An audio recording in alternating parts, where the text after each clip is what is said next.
Welcome everyone to the August Soils Network of Knowledge webinar. This webinar forms the backbone of our community of interest around soils, and you can be involved in that in other ways, such as receiving the newsletter All the Dirt, which you might like to subscribe to too. If you want to get in contact with me, I can do that for you. Today's presenter is Chris Guppy, and he comes to us from the University of New England by way of the University of Queensland. His research interests cover soil fertility in vertisols and mixed farming systems, and he's been involved with the GRDC's Grain and Graze program in that capacity as well. So thanks, Chris. No worries, thank you. I think, I've been working in phosphorus since my PhD and an awfully long time ago now at the University of Queensland with Neil Menzies and Phil Moody and Pax Blamey. I swore that once I'd finished my PhD I wouldn't go and do any further research in phosphorus because I was a little bit over it. But then I tried to do some stuff with nitrogen and discovered phosphorus is way easier than nitrogen research. So I ended up back in phosphorus and have been dabbling in it for the last 11 years in the north. The photo on the front page there is part of the GRDC program I was involved with Mike Bell, looking at the deep placement of phosphorus in cropping systems across the northern region, and some of those results I'll present in the slides as we go through. So what are the issues with phosphorus fertility in vertisol soils? This is data that Mike Bell put together as part of that large project I was involved with that just looks at the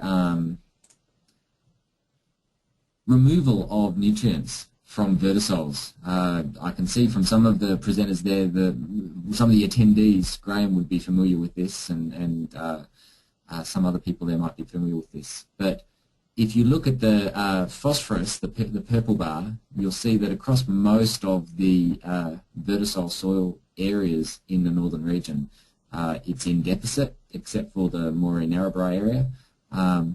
Not as great a deficit as nitrogen or potassium. Potassium is not as frequently used in these farming systems, so any removal essentially shows up as a deficit. Phosphorus is applied, and many growers would consider that they are applying enough in their starter P applications, which is normally a 6 to 10 kilo of P per hectare addition in an annual crop. But in reality, that's not actually the case. Removal is in excess of that.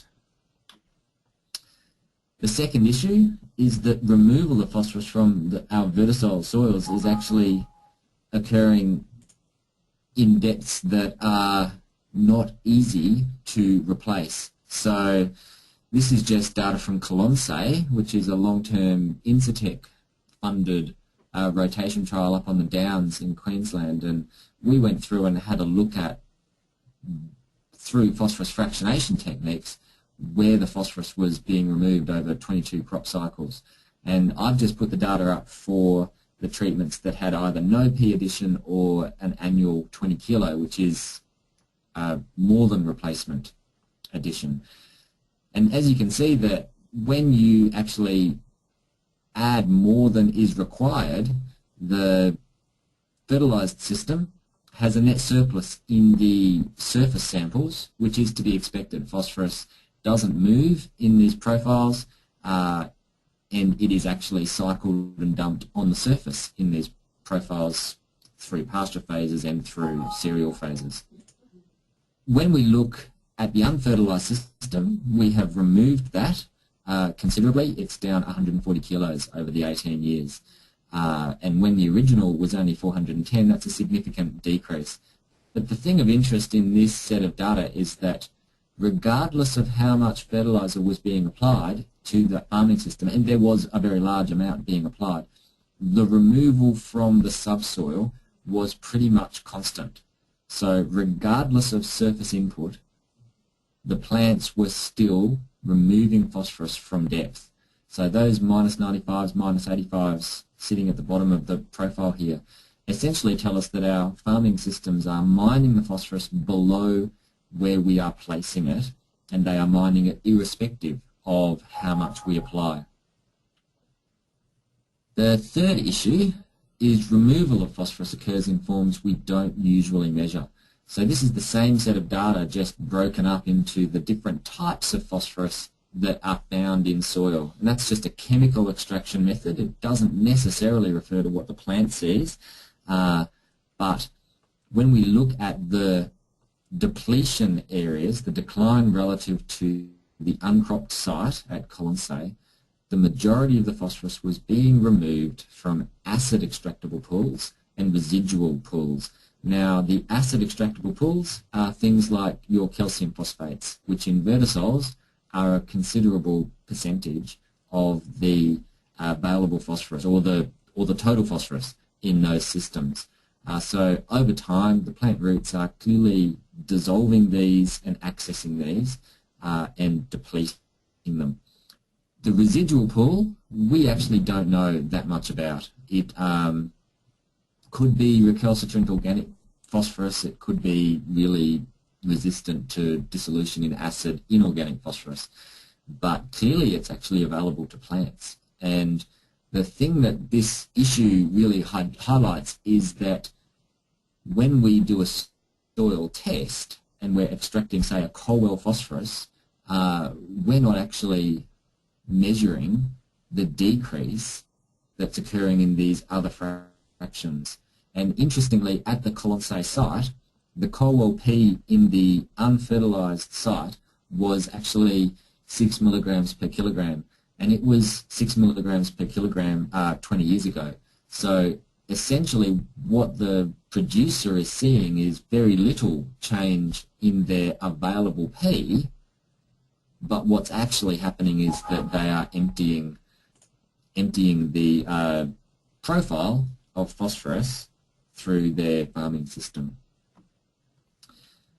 So this is just a picture of what the pools and processes of phosphorus movement in vertisols actually look like. Plants only take phosphorus from this solution P pool in the middle of this picture, and that's indicated by the single exiting arrow. The main processes that occur in vertisols, or in most soils, are sorption to soil colloids, the phosphorus attached to the outside there, the dissolution of those acid extractable pools or fertilizer reaction products, and the release from organic P. So in terms of vertisols, which are the dominant processes? It's most likely going to be these dissolution precipitation reactions. When you first apply fertilizer to a vertisol soil, it goes into this sorbed pool, but over time it actually flicks down and starts precipitating out as a calcium phosphate pool. Originally, in unfarmed and younger vertisol soils in the northern region, the organic pool would be quite significant, but in actual fact, within I think 10 to 20 years, that is used up and becomes an insignificant part or contributor to the total farming system P. I was of the opinion previously, when the project started, that organic P was quite important, but we just published some research in the Soil Science Society of America journal demonstrating that there's not much there, and it's pretty much gone. So what happens when we try and solve some of those three issues? This is a picture from a field trial at Wandeli, which is just north of the border, near Goondiwindi, and you can see the growth from the application of Deep P. So those who attend GRDC updates will have seen these pictures in the past. The key thing that you can notice there is that this is a poor season, and without the phosphorus sitting at depth, and the Colwell I think in this situation is about 2 underneath in that 10 to 30 centimetre zone, you're not getting that much response. There is a response to starter P. That front row, which is starter P, is clearly bigger than that back row, which has no starter P, but the effect of Deep P is far more significant than the effect of starter P. And this reflects our understanding of how phosphorus is accessed from those starter P bands. it definitely sets the plants off on a really good path, but in terms of total removal from those surface areas, we're getting 2 to 3 kilos of that 6 kilo addition in the plant, in the crop, and the roots can only physically take about that much in a season. So that means that the plants are actually removing or using that acid phosphorus pool. This is some recent data that we've been collecting over the last 4 or 5 years on how much of that acid P that the plants are clearly sucking on is actually left in vertisols. This is Queensland soils. We haven't done this for New South Wales soils as yet, but if anyone has soil samples they want to throw my way, I'm happy to analyse them for you. What this data says is that there's actually a significant proportion of soils in Queensland at least that have minimal reserves of acid extractable P remaining. So there seems to be a quite clear relationship between how much acid is actually present in the soil and what the equivalent Colwell P value is, so that as you see, high amounts of surface Colwell P are usually associated with high amounts of acid P. But if we consider our responsive value for, say, wheat being at about 25, we add that up, we have about 50% of soils would have not enough surface available P, and the acid P is not that much higher than those values. So if it's less than 4, the mean of the acid was 6. If it's about 10 or 15, you've got about twice that much in the reserve pool. It means that there's some serious issues that are likely to show up in the future. This calcium phosphate pool, how available do our, and this applies to pastures as well as crops, how available is it? And this is a PhD student we've currently got working on the availability of that calcium phosphate pool, considering it probably is quite significant. The only take-home message there is that the removal of the phosphorus is faster in soils that don't buffer pH as aggressively, which kind of makes sense when we look at this. This is just a picture of the incremental AEMP is essentially the sum of the release of labile phosphorus or calcium phosphorus as you acidify the soil. And how is that soil going to be acidified? Well, in the rhizosphere, the plants are going to be spitting out organic acids and protons to dissolve things, and so that would be a source of acid going into these vertisol high pH soils. But if that soil resists change in pH aggressively, if it's a highly buffered soil, you actually have to add a significant amount of acid before you start releasing any of that phosphorus, it seems. Whereas if it's less buffered, you start getting that phosphorus available reasonably quickly. So to a certain extent it might be that the pH buffer is a good indicator of how available those currently unmeasured pools of phosphorus are. So what are we recommending to growers? This is presented at GRDC Update at Gundy, I think, 2 years ago. We're essentially arguing that if we look at our CoLP, which is the standard soil test in this region, if you have less than 25, it's worth putting the starter on. If you've got greater than 60, if you're an erosion hazard risk, you're probably going to eutrophy the rivers. The second row there is BSESP, which is a current commercial test that we've been using as a surrogate of that reserve phosphorus in vertisols. It's not the best test in the world, but because it's commercial, we've used it. It's a dilute acid, which means that in those highly buffered soils, you can actually consume your acid before you start dissolving phosphorus, so it can underestimate the reserves in very highly buffered soils. The alternative is to use 1 molar HCl, but as this is commercial and as it works pretty well, we've been sticking with it. If you've got less than 25, then you haven't got any residual P, you haven't got any acid P reserves, and you clearly haven't fertilised a lot in the past. There's no evidence of the accumulation of those fertiliser byproducts. If you've got more than 100, then in the surface at least, you've probably been putting on more than you've been taking off. In the subsoil though, at that depth where we know the plant moving, it's essentially emptying the bucket underneath, where are we seeing responses to deep P? We're seeing it where that Colwell P is less than 10. If it's more than 100, we definitely don't see responses to deep P. And in terms of acid reserves, this is just guesses. We're not completely confident around those values.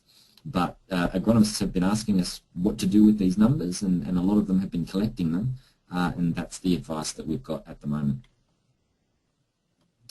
So what does it all mean? It means that we'll need more phosphorus in the northern verticil farming systems. We need to be able to place it at depth in some form, either pouring it down cracks or placing it immediately after the first rain after sorghum, so you can get it in there and not lose too much moisture. That we might have to strategically till to move the phosphorus that is accumulated in the top 10 centimetres deeper in the profile and redistribute it, and that we probably need to choose or identify species that can respond to deep and shallow nutrients very efficiently. So as part of that, we're trying to identify in the GRDC project how is it that roots actually do respond to phosphorus. So you can see in the image there the pink dot in the middle, and that is roots proliferating around a granule of phosphorus. That proliferation is not due just to phosphorus. It's probably due to nitrogen. That was a DAP granule, and the nitrogen would have moved away from the granule and the roots would have found it and probably tracked it down to extract the phosphorus from within the granule. Phosphorus does not move very far from where it is placed. Are there variations in all of the different wheat varieties to that proliferation response? Are some varieties better at accessing it than others? And we've started doing that testing, and when we look at the root profile with depth, you can see there that Spitfire, which is a newer variety than the old Sunvale, which surprisingly when you look in the bins is apparently grown very extensively, but I suspect because it has no PBR is not grown as extensively as reported.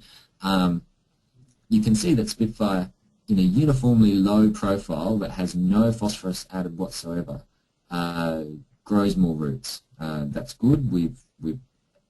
Even though we've been looking at shoots, we've managed to select for vigorous roots. What happens when we add phosphorus into a band? And you can see that both of the cereal varieties respond. They see that phosphorus and they grow more roots. And Spitfire has almost double the root growth of Sunvale in the band. Now the question that's difficult to separate is that a function of the fact that it's just a more vigorous variety and so would have grown more roots there naturally, or is it genuinely genetically superior at acquiring phosphorus from point sources in the soil? To do that, we have to actually measure the root mass at the same phenotypic age. So we will, when the fifth leaf emerge, we will measure these again and we'll be able to separate out the vigour from the proliferation response, hopefully. Because it's all about timing. It's all about when we measure these root systems, and there's an example from 11-day-old wheat plants and 22-day-old root plants, and in the small pots that we can use to X-ray CT them, as you can see, you wait too long and you're not going to see any response because they will become root-bound like most indoor plants. So the take-home message so far, and we're only 1 year into this program, is that there are differences in the way roots grows, and we can see those differences, and that maybe looking at root architecture and the way that roots grow is not the only thing to focus on. We probably need to look at the varietal difference in their ability to acidify soil and draw down that reserve soil P. Of course, the issue is, well, the main issue is how we're going to get it all back in there. At the moment, replacement does not exceed recovery from outcropping systems. So I might finish there and open it up to questions. I don't know if I've done the time appropriately or not, but yeah. That's fantastic. Thank you, Chris. That was great. Bang on time. That's really good. It was a great presentation and very clear. Thank you. Now, and I noticed that during Chris's presentation, Eddie, you had a comment. Do you want to make that now? Yes, I was just interested in the relationship between phosphorus and sulphur. Rob Everly at Narrabri was the district agronomist for quite some time and used to make recommendations about applications of phosphorus because there was a sulphur deficiency and the plants responded to the sulphur. They probably responded to the phosphorus as well from your information, but what is that relationship between phosphorus and sulphur? In terms of plant growth or in terms of inputs into farming systems? In terms of plant growth, I'm thinking about how much carbon can we sequester into cropping soils by encouraging more vigorous plants and better cropping systems. So is your works on phosphorus, is there what is the relationship with sulphur? Okay, so I've been doing a lot of research on sulphur too, so I'm reasonably comfortable dealing with those questions, and Graham's on the line as well, and he might want to put his 2 cents worth in as well.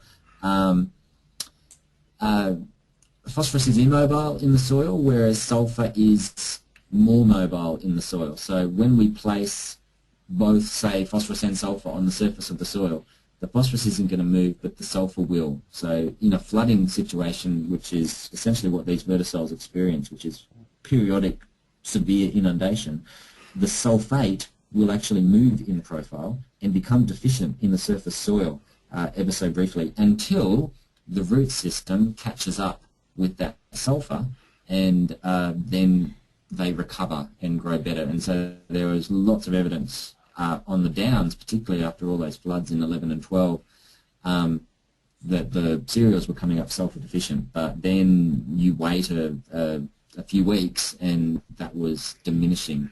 And eventually that problem will not be an issue because the roots will get down to a metre, cycle that sulphur back up onto the surface, and the problem will generally diminish. When we looked at the extent of sulphur deficiency, we haven't seen it particularly widespread. In the north in particular, and even in canola systems, it's been quite difficult to identify. And part of the reason is the critical requirements are lower for sulphur. So for cereals anyway, we think the critical requirement in vertisols is about 3 milligrams per kilogram. It's higher for canola, but most of our soils have that, and the further west you go, they have reserves of sulphur at depth. In terms of sequestration of carbon, organic matter has a reasonably fixed ratio of carbon to nitrogen to phosphorus to sulphur, and the amount of phosphorus and sulphur in organic matter is about the same. So for every tonne of carbon, you would have about 100 kilos of nitrogen and about 15 kilos of phosphorus and sulphur, potentially mineralisable. However, the carbon levels of vertisols across the northern region, and Graham has measured this far more extensively than I have, is not particularly high. So, and it probably can't be increased, I would suspect, because our NP and S levels are diminishing in the vertisols. And to sequester carbon, you need to actually sequester the NPS as well, but more because rainfall is going to be, I think climate change will have an effect on our ability to produce that organic matter that can be converted to organic carbon. Does that answer your question? I've ranged widely there. Yes, it does. It does a very good job. Thank you. Okay, thanks very much, Chris. Did anyone else have a question or a comment? If you'd like to raise your hand, or Graham, did you want to comment on that? Have you seen much uptake of this in the farming community at all? People are starting to put phosphorus in deep?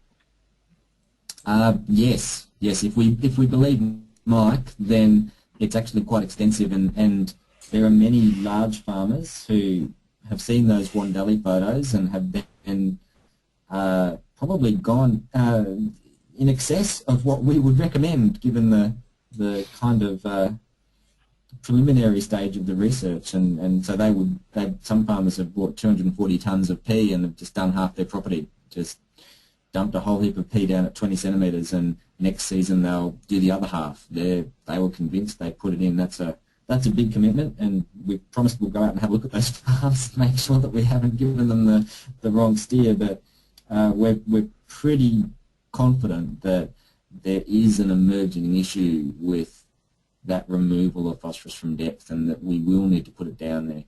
I'm pretty sure that part of the reason phosphorus is being removed from below 10 centimetres is that surface 10 centimetres for much of the season is dry.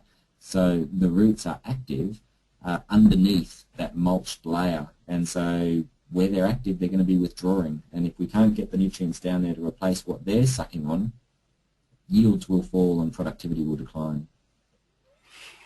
Okay. Yeah, it makes a fair bit of sense. Yeah. Thank you. Carol Rose has a question. Yeah, Chris, Carol here.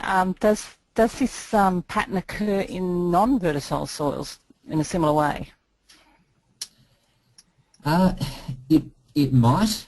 We haven't looked, actually, to tell you the truth. We haven't actually looked at the non-vertisol soils. The majority of cereals are grown on the vertisols in the northern region, at least. I would not be surprised to see this pattern. In sandier soils, again, that surface is going to dry out and the roots are going to be active at depth. So there's every likelihood that we're removing it and dumping it on the surface. In pasture systems in particular, that's what happens. You have quite intense stratification of nutrients under pasture, and most of our other soil types are usually under pasture. So yes, I suspect this will be happening.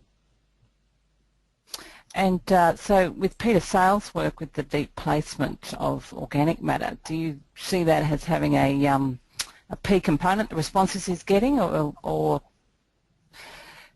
too hard to compare? I suspect that what Peter's saying is once you put that organic matter down there and you encourage the biology to pass through that and spread that organic matter sideways through what are essentially hostile duplex subsoils, a lot of the response will be using more water rather than necessarily the mineralisation of the phosphorus. I think if you can increase your rooting depth and the amount and volume of soil that can be explored, yes, you're going to improve your phosphorus nutrition, but you're most likely